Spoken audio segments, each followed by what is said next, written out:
Newcastle Hospitals Trust in the UK. I'm also affiliated to CHOP in Philadelphia and work with the Helbig group there on data analytics to try to learn as much as we can about the disorders the people we look after are living with.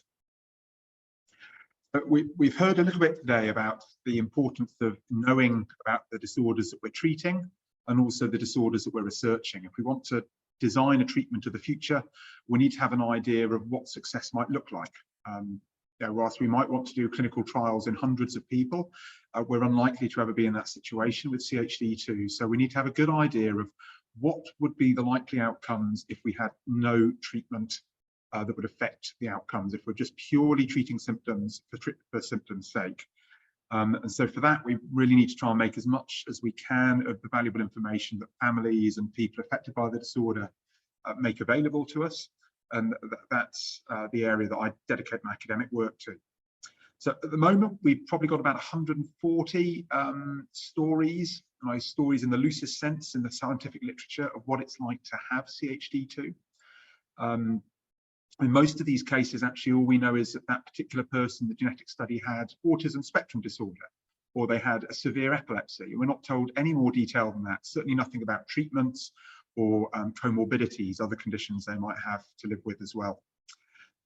We do have one very good study from Chen et al., which summarized the syndromes, so the sort of broad types of epilepsy that people with CHD2 variants have been reported to have.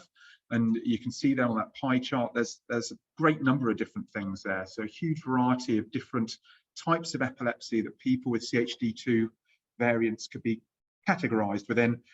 There's also a very large proportion of that pie chart which is unclassifiable. So even in the broadest terms, there's a lot that we don't know on a scientific level. In particular, if we don't know anything about what symptoms people might encounter, we can't really say much about how they might evolve. If we don't know what we're dealing with, we can't tell you much about, well, is this likely to get better over time? Is it likely to go away? Could it get worse? What new symptoms might develop as the patient gets older? And equally, if we don't know what we're dealing with, we can't say, well, this is what treatment is likely to achieve. So those are the gaps that we really need to try to plug. And the way that I sort of go about trying to handle this issue is to digitize it. So we're in the modern world, we generate lots and lots of data. Families know a huge amount about what it's like to live with these conditions. They pass this on to clinicians. Clinicians document a proportion of it. We then, as researchers, speak to them and say, well, what can you share with us about the people you look after CHD2? And they'll share a small proportion of what they have. A lot of that's to do with the burden of transferring information, interpreting information, recording it. And we try to develop tools which try to reduce that burden so that we can make more of the information available for discovery research. So we're interested in knowing what are the symptoms and what are the signs, so the things a clinician might identify when they meet you and examine you, or when they do an EEG or perform an MRI scan. How might these evolve over your life? And then are there particular patterns amongst people with CHD2 variants that might be either linked to their variant or might be linked to something else that we don't understand yet? So it might be that you have variants in another gene, and whether if you have CHD2 related epilepsy and then you have a variant in another gene, do they interact with each other in some way? Or it might be exposure to particular things over your life. So we're looking for patterns that might then help us in clinic, give you better advice about what the future might bring. And when it comes to designing trials, might help us interpret whether or not the drug that we're trying out or the other treatment modality we're trying, whether it's working or not. One thing we know very little about is what are the treatments that have been tried in CHD2 disorders and how have they tended to work? And can we use either patterns of symptoms that people develop or patterns related to their variant combined with their symptoms to try and make better treatment choices for people? So the strategy here is, first of all, we need to try and obtain the data. Then one of the biggest steps is harmonizing it, come to that, and then just describe what we see, and then look for the patterns. Today I'm going to present to you data from 49 people we've been collecting over a few years from Newcastle that will hopefully complement some of the work we've been doing in Philadelphia with data that's been shared via Citizen and other sources. So sources of information. So Most valuable one for me, and one of the reasons I'm so grateful for CCC to invite me here, is actually just meeting people and getting to sit down over coffee, over lunch, hearing your stories. To me, that's really valuable.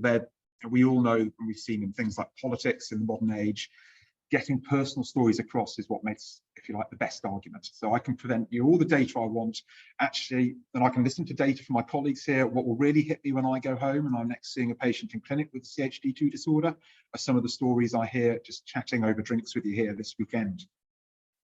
Equally, we have medical records, and these increasingly are digital, so data from computers in theory should be easy to extract. But actually, as an adult neurologist, most of the patients I meet had the onset of their disorder 20, 25, 30, even 40 years ago. Back in those days, we didn't have much in the way of EMR. And as you'll know even better than I do, that the journey of living with a disorder like CHD2 can be quite complicated. So it's not uncommon that these patients will have lots of sets of paper notes about this thick, and that we'll be fishing our way through there, trying to work out, well, what's the story? How can we summarize what's happened to this person? Make sure we collect the data that's useful, that we can use to learn about the disorder, but sift through lots of the other stuff that's just sort of padding it out. We also collect data for research trials, and we can try to access these data. These data tend to be structured, which is nice from a data science point of view. It's easy to extract, and so long as we trust the person collecting the data and filling in these forms, it can save us a lot of the legwork. However, they're often free text comments, and that leads to the same problems that we have from the medical records and from the old paper charts. So, touching on the harmonisation issue, we've got lots of different sources of information, and we've got to try and pull all of these data together in a way that we can interpret them together without making arbitrary distinctions that water down the signal and mean that we miss the patterns. So I've got a list here of terms that you might come across describing exactly the same seizure type. So we've got focal impaired awareness seizures, which is what the International League Against Epilepsy would now use to describe what we used to call complex partial seizures.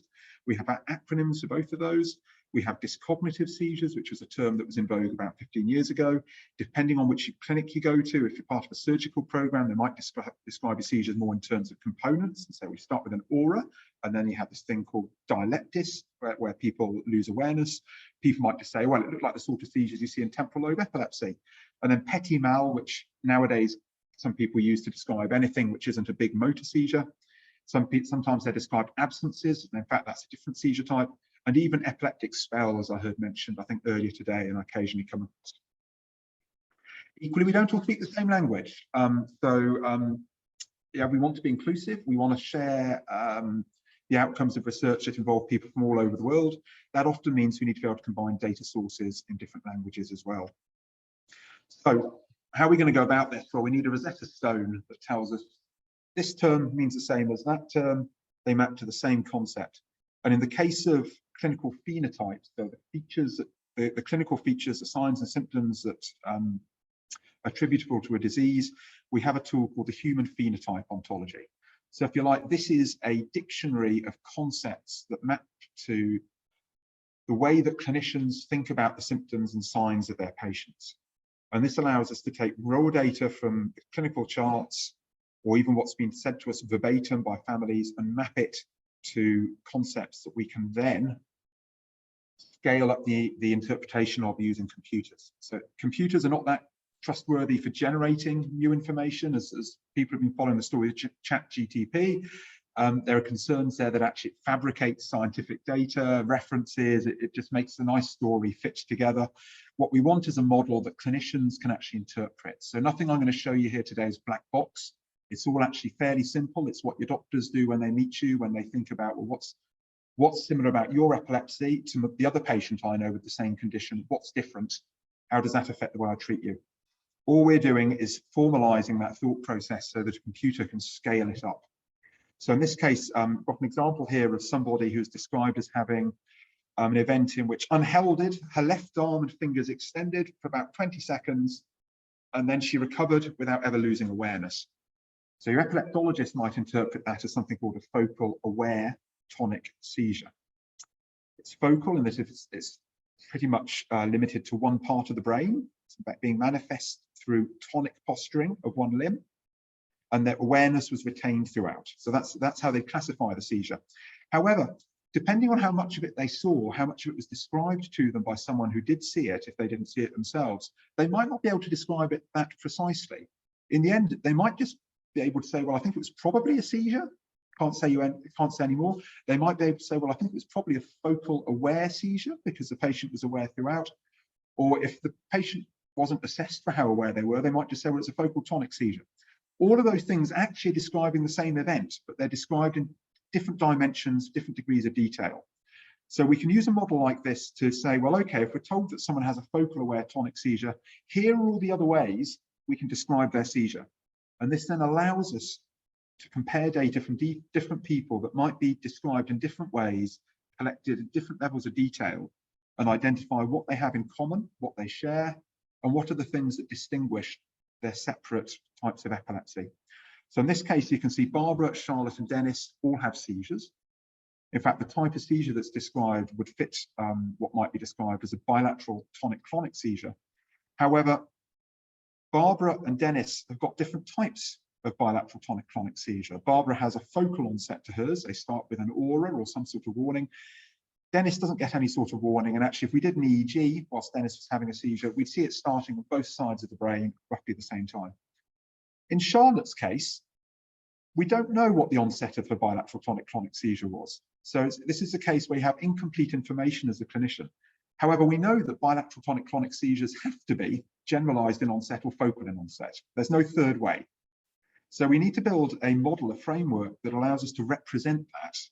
And that's what this ontology allows us to do. So whilst I can't tell you in Charlotte's case anything more precise than she has some sort of bilateral tonic-clonic seizure, we have a computer model which allows us to say, well, Charlotte in some ways is similar to both Dennis and Barbara, but she's also, there's also something different about what's going on to at least one of them, or to exactly one of them, I should say. So that's how you might compare three people who have each got one clinical symptom. But actually, people have multiple symptoms, and we can scale this model up to compare two different individuals across all of the clinical symptoms that we're told about for them, identifying the things that they have in common, in this case shown in green, and the things that distinguish each of them from the other. Similarly, we've been hearing a bit today, and we're going to, I suspect, hear more over the next couple of days about people's genetic variants, both at coding the DNA level, but also the effect it might have on the CHD2 protein. We can group people who have similar genetic features, and actually one of the things you might imagine is that, well, to people who have missense variants, a spelling error where one letter in the code is changed for exactly one other letter in the code, do those people have similar types of symptoms compared to people who, say, have a truncating variant, a variant that means that their CHD protein that's produced is either too short, it's missing a chunk, or actually gets destroyed and never makes it to perform its role at all? Copy number variants is something we've not talked about much today, but the data I'm going to show you includes people who are missing a big chunk of the DNA code, including the CHD2 gene. Do these people have things that make them stand out a little bit different, need to be treated and thought about in a slightly different way by their clinicians? And equally, there are some people who rarely share exactly the same variant. And it would be interesting to know whether those people share clinical features. So once we group people by their genetic features, and once we've harmonized their clinical details, we can build a big representation of the clinical features by person and their genetic features that then allows us to do some analysis. So on to some results. So I'm going to talk to you today about 49 people. However, we've only got sex data on 46 of them. Those 46 are split 50-50. The age at which data were last collected is a median of 16. So roughly half of these kids, these people are going to be kids still, or young adolescents. Half of them are going to be adults. The majority of them, nearly 90%, have epilepsy. And then in terms of their variants, we know that at least 57% of them have a de novo variant. The others, it just hasn't been demonstrated. It doesn't mean they don't have a de novo variant. About a quarter have missense variants. Half of them have a variant that causes a CHD2 protein to be shortened or not be made at all. And the remaining quarter have a big deletion. So either the entire CHD2 gene is missing or a big chunk of it is missing. In terms of the distribution of ages at last follow-up, as I said, roughly half of this cohort are children or adolescents, half of them are adults. You can see here that there are people out there who are well into adulthood with this condition, and it's really great of them to be so generous as to share their data so that we can learn about their journey and hopefully inform the care of the next generations coming through. If we look at the distribution of ages by sex, so we've got a 50-50 split by sex here. The females in this cohort are a little bit older, but actually there's no statistical difference. There's nothing here to make us think actually there's a difference in terms of the say longevity or how likely you are to be seeing a clinician with CHD2 based on your sex. In terms of those clinical annotations, so from these 49 people, we asked their clinicians to tell us what they could.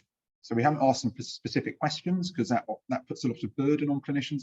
We just said, please share whatever details you have on your patient's symptoms as accurately as you feel that you can do.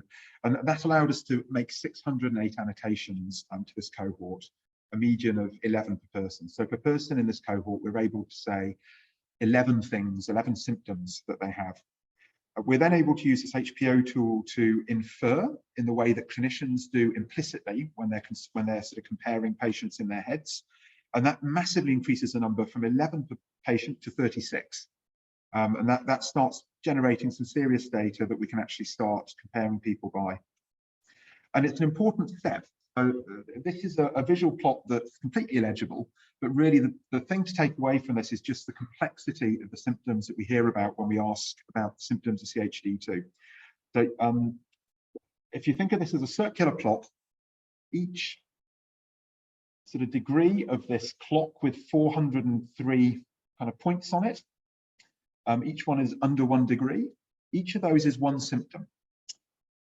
The outer track of those two coloured tracks is the proportion of people of the 49 who have that particular symptom. The redder that symptom is, the more common it is. The bluer, the less common. The inner track is how much data we get when we just ask clinicians and we don't do this inference process harmonising the data. And really what I want you to just take away is that we have to think carefully about how we harmonise the data, or we're missing so much. So you can see on the outer track, there's a lot more red than on the inner one. And actually it doesn't, as far as I can see it from here, it doesn't project all that well. There are lots of these 406 symptoms which aren't even captured in the raw data. So you know, when we've done the full harmonisation, we have over 400 clinical concepts. Before we do that, we only have 153. So in terms of the actual results, so first of all, looking at seizure types. So in our cohort of 49 people, just over 80%, between 80 and 90% have had seizures of some sort. In the majority of cases, these have been motor seizures, so seizures beginning with some sort of jerking, stiffening, rhythmic shaking. And in the majority of cases, again, these seizures have a generalized onset, so they're involving both sides of the brain from onset. So knowing this is already useful because the way that we prescribe anti-seizure medications is based on the seizure type, whether it starts in one part of the brain and spreads, or stays localized to that one part of the brain, or whether it starts pretty much synchronously in both sides of the brain. We also see here that the majority of people with CHD2 disorders have bilateral tonic-clonic seizures, so what used to be called grand mals, events where there is stiffening of the whole body followed by rhythmic jerking. These are the seizures that will often end up with a tongue bite, incontinence, and take people quite a long time to recover from afterwards. We heard a little about myoclonic seizures early on in Dravet syndrome, and we've known for some time that some people with CHD2 disorders can have features that superficially look similar to Dravet syndrome. And here you can see myoclonic seizures are present in about 50% of people with CHD2 disorders. And absent seizures, so these are the seizures where somebody might go blank, suddenly mid-conversation, it's as if the lights have gone out for 10 seconds and then they recover very rapidly. You know, there is a risk that people think of these being harmless. They don't have the same risk to the body's physiology, to the heart, to the breathing. However, you can imagine if you're at school and you're trying to learn things, and many times a day, your perception of the narrative of time is interrupted. It's like somebody's just pressed fast forward on the tape player for 10 seconds. It's very difficult to follow what's going on. So that these do have an impact on people and mustn't be ignored, even though they might be quite hard to be spotted sometimes. Febrile seizures, so again, Dravet syndrome is a type of epilepsy where people often have seizures brought on by a febrile illness. This is something that was recognized some 10 years ago in CHD2 disorders. We see this borne out in our data, but it was only reported in about 25% of the people who we asked for information from.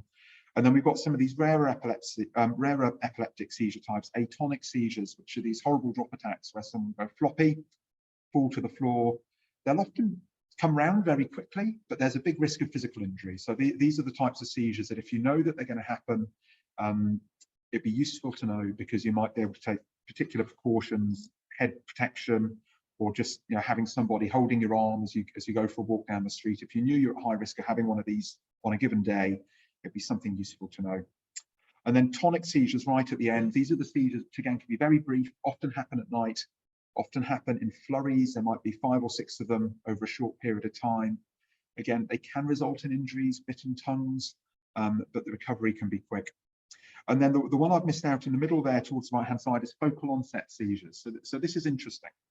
Traditionally, we've thought of epilepsies being either generalized, predominantly characterized by generalized onset seizures, or focal, being predominantly manifesting through seizures starting one part of the brain.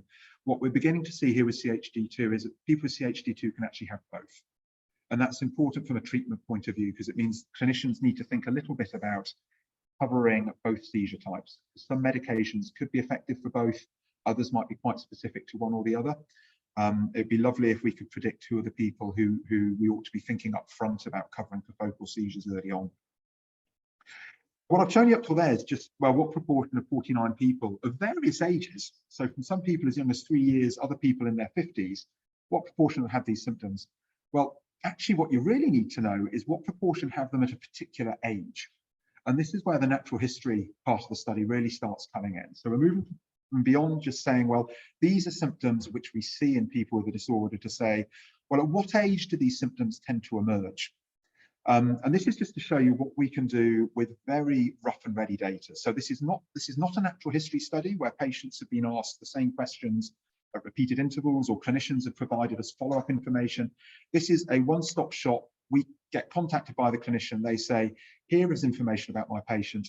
And based simply on the age of the patient, when the information was provided and what symptoms we've been told about, you're able to start plotting out how likely certain symptoms are to have been encountered by a certain age. So here you can see those more common seizure types that I've shown you before, and how common they are over age. You can see here that seizures are present almost in everybody from the get-go, as soon as they have any sort of symptom that leads to CHD2 being diagnosed. There are very few people in this cohort who have not had seizures, but you can see some of the other seizure types don't present until a little bit later. So things like the focal onset seizures, the atonic seizures, the convulsive status epilepticus, we might not pick up on until a little bit later in the disorder. EEG, I'm just going to skim over, because really this is more of interest for the clinicians in the room, maybe the scientists thinking a bit about biomarkers. In the end, I'd be perfectly happy for any of my patients to have whatever they wanted on the EEG, whatever the disease wanted on the EEG, as long as it didn't cause them any symptoms. In the end, the EEG is just what a test reports, whereas what I'm interested in is people's quality of life and their symptoms. But it's interesting because it tells us a bit about the biology, and it's something that we can measure reasonably easily, and that might be useful for monitoring drug response. So here you can see that EEG abnormalities are only reported in about 2/3 to 3/4 of the people in this study. I suspect that we're just missing a lot of them. It's just underreported. And most of these EEG features you can see here are generalized in onset. So fitting with that generalized onset epilepsy, generalized onset seizures. You can see there's something called the photoparoxysmal response. So this is what we see on the EEG when flashing lights triggers a change in brain activity that looks like a seizure electrographically. But again, as I mentioned before, focal seizures are clearly part of the CHD2 disorder, at least for some people, and we see some EEG correlate for those as well. Again, we can map how the EEG features are reported by the age of the patient, and this might start giving us a little bit of a clue as to the natural history in broad terms. Neurodevelopmental disorders. So Again, there's a caveat here that I suspect we've got a bit of a bias. At the moment, we're still diagnosing CHD2 largely in adults who have got intellectual disability as well as an epilepsy, because those are the people who tend to qualify for the testing. We're also diagnosing it in children with neurodevelopmental disorders. You can see here, the vast majority of those 49 people have some level of intellectual disability, and behavioural abnormalities are also common there. Autistic behaviour, so this isn't necessarily people who meet a diagnosis of autistic spectrum disorder, but who have features that a clinician would recognise as being on the autistic spectrum. Again, we're seeing that in roughly 50% of people with the disorder, and hyperactivity is in there. So I was hearing from some of you yesterday evening and this morning about some sort of tic behaviours, obsessive behaviours, and general hyperactivity. You know, we've heard before, you know, who on earth would think of giving a child an energy drink? Well, yeah, hyperactivity clearly is in there in about a quarter of people. You can then see there some of the more specific subtypes of intellectual disability, giving us an idea of how it breaks down. You can see there that actually the most common subtype that's reported is a borderline intellectual disability. So these are people who are right on the cusp. They might actually need very little support as adults to function in society. They might just be a little bit vulnerable, say with big financial decisions or something like that. So this bodes well, and I think if we can get a good picture of these neurodevelopmental outcomes in adulthood, it could be really useful for families when you're kind of planning, you're sort of thinking about transition into adulthood. You know, is my child going to move away from home? What sort of support might they need in the future? I think it'd be really useful if we can pin some of this down. And similarly, behavioural disorders are something that we hear about in a lot of the monogenic epilepsies. You can see that again, it's about 25% of people have some form of aggressive behaviour.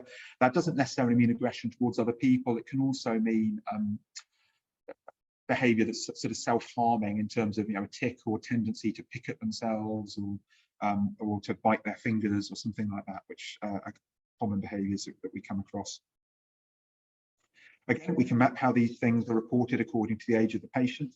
But this is still in very, very broad terms. And actually what I really like to do is just to collect time-stamped data by age and give us a much better idea of how these things are developing with, across the age range.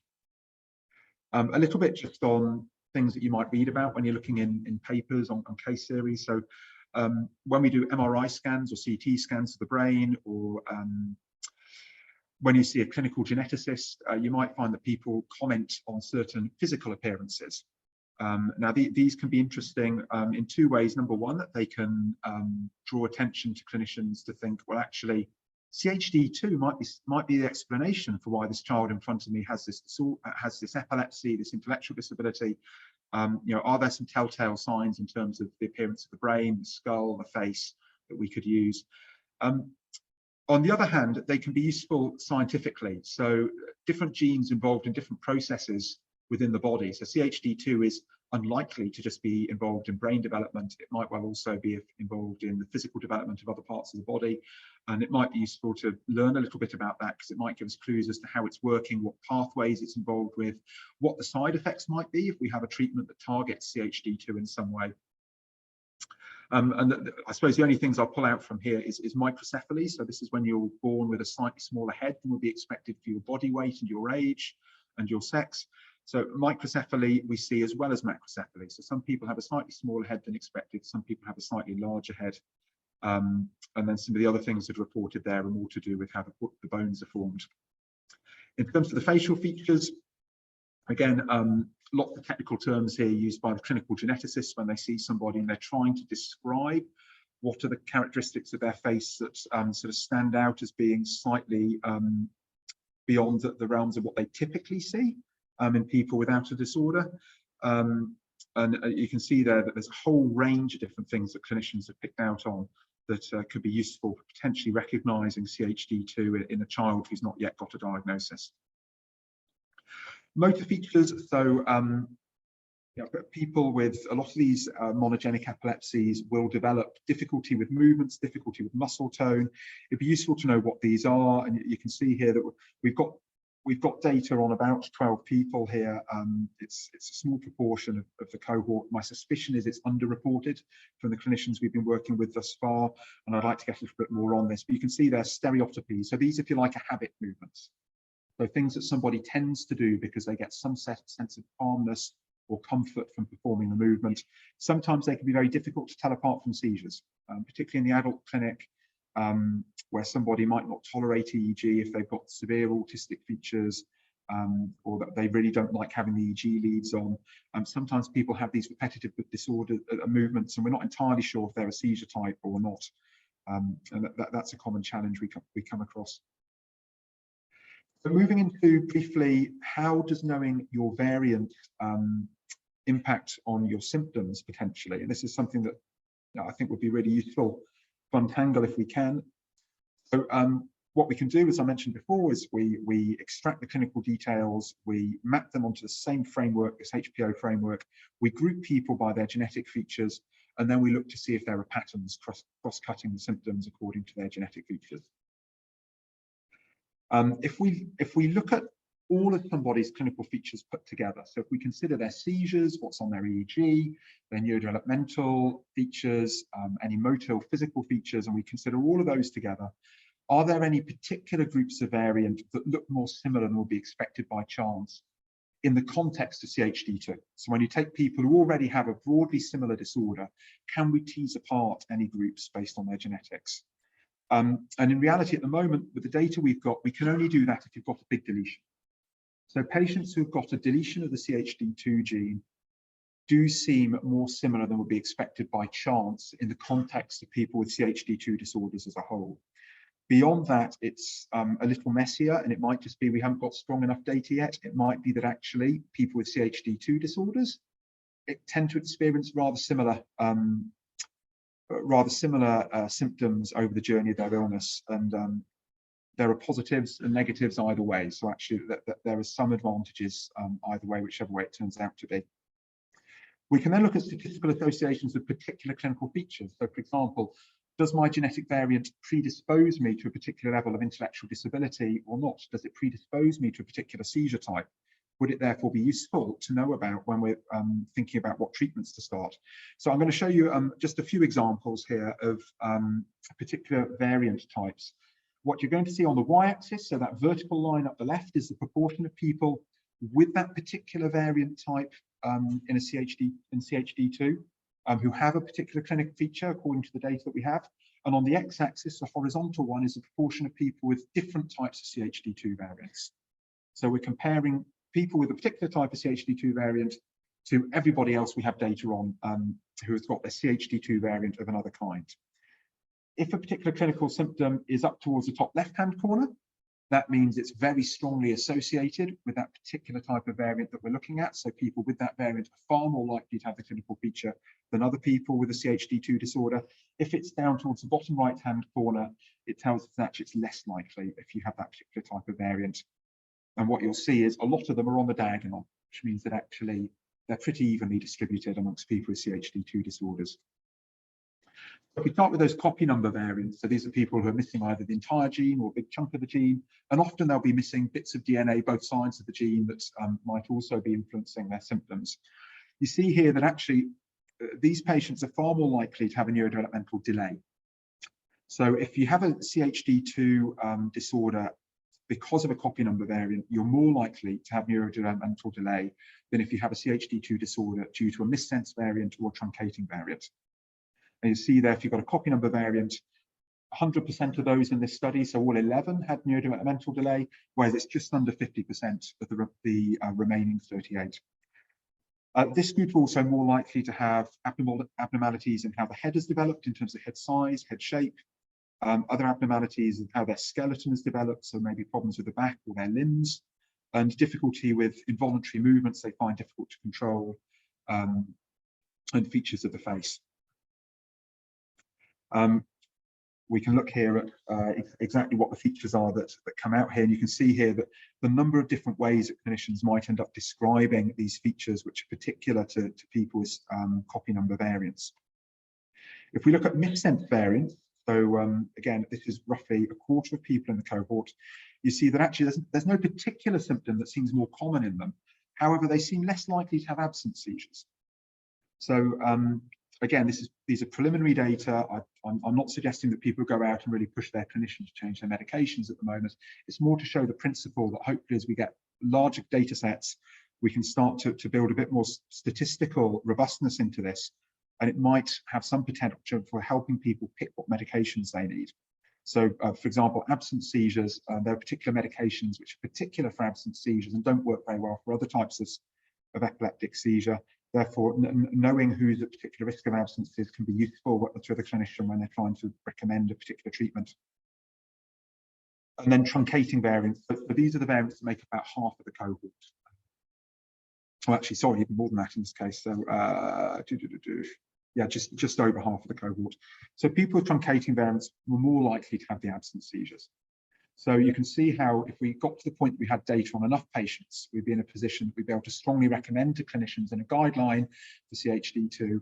If the patient in front of you has a CHD2 disorder with a truncating variant, strongly expect them to be at risk of developing absence seizures as they get older. When you're thinking about what medication to start for some other type of seizure they've had as an infant, think about, well, actually, might this, you know, if all other things are equal, should we consider the medication more likely to work for absences? Because we might even get away with stopping them before they even start.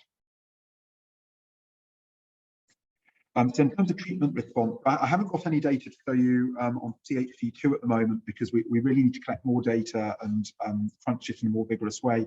This is just to show you a bit of a proof of concept. So what we've been doing at CHOP is looking at prescription data as well as some core outcome data. Do the seizures become more common or less common between subsequent clinic visits? And even with that pretty rough and ready real world data, so you're not even counting seizures, you're just saying, I think better, worse. They're happening most days, they're happening most weeks, they're happening most months. You're not being more precise than that. Even doing that and looking at the prescription data, you can start to get an idea of which medications clinicians are ending up prescribing for patients with a particular disorder. And you could make an argument, well, actually, should we be starting out with those early on? If clinicians know, well, actually, the chances are if I follow up for 5 years, we'll end up on that drug. Maybe we should start thinking about using that drug earlier on. So this is the sort of thing that we're starting to do and hopefully is coming for CHD2 as we collect more data. So in conclusion, if you hear about this HPO thing when you're filling in forms, or if you look up some of the literature we're working on, just think of it as a dictionary, a kind of common language, a Rosetta Stone that we map people's symptoms to, that allows us to then do analyses that mix both big data from lots of people and also detail, and allows us to combine the information from somebody in whom the symptoms can only be described in very broad brushstroke terms to very precise terms, because say they've been on an epilepsy monitoring unit with video telemetry for a week. Once we've got the data in the form of the HPO, we can then do formal statistics on it. So not just describing this proportion of people have the symptom, we can actually get p-values, we can get odds ratios, we can get the sorts of things that regulators need in order to kind of change programs and approve things and put us in a position that we could start comparing a cohort of people who have been exposed to a particular medicinal product, a particular drug or particular supplement, or you know, a VNS or something like that. We can compare their outcomes to a historic cohort. We can use this to kind of lump and split. So should we consider everybody who's got a CHD2 variant, epilepsy and intellectual disability to have the same disorder, or actually are there subgroups in there? And if we don't tease those apart, we're going to be missing some of the signal. And eventually, I'd hope to think we'll end up with sort of virtual twins. So in the future, might you go to see a neurologist? They take all the data from the genetics, from your epigenetics, what we might be hearing a bit more about, from what drugs you've had in the past, from what other conditions you've got, what other drugs you're on now, and they feed all of that into a model, and it produces some sort of predictions, which are never going to forecast the future perfectly, but if they can help us move beyond kind of, oh, I think this drug might be a good one for you, just because I've got a gut feeling, to actually some data, that I think would be a good thing. But what are our next steps? So we need to collect more data, we need to try and collect better data, but we need to do it at low burden. I'm very aware that families living with a rare disease get asked to fill in lots of forms, provide lots of information. I'm hoping we can move to a future where we have a centrally curated database that avoids repetition, that provides a gold standard level of curation. So we look after the data, we make sure it's high quality in one place, and then we share it for the benefit of the CHD2 research community. I'd like us to start using more data from electronic health records, because I think actually, whilst it's a bit dirty, it is the real world. It reflects the real world much better than a research scenario where we're collecting data at a level that A, is very expensive, but B, it doesn't necessarily reflect what families talk about when they come to clinic, what the clinicians consider to be the problems based on that. And I really want us to focus a little more on what the families are telling us rather than what a particular research tool might pick out. I'd like to start bringing in negated phenotypes. So whilst intellectual disability, it's important to know if you're going to have it. It's also really useful to know if you're not going to have it, or if you're not going to have severe intellectual disability, or if you're not going to have status epilepticus. Because if you know that from the age of 25, you're not going to have a particular type of seizure, we can start thinking about stopping one of those medications that targets that type of seizure. That might reduce your side effects. And then, of course, medication response. I look forward to a time where I see one of you in clinic and I can say, we've got these data on these medications that helps us guide what we should do next. So I'd like to thank CCC for inviting me to come over and speak to you today. I'd like to thank my mentors, both in the UK and in Philadelphia, my colleagues around Europe and at CHOP, and most of all to families who generously either provide data directly to try and help us untangle this disorder, or who now getting involved with projects like the Invitee Citizen One, RareX, that then make these data available to us indirectly. Thank you.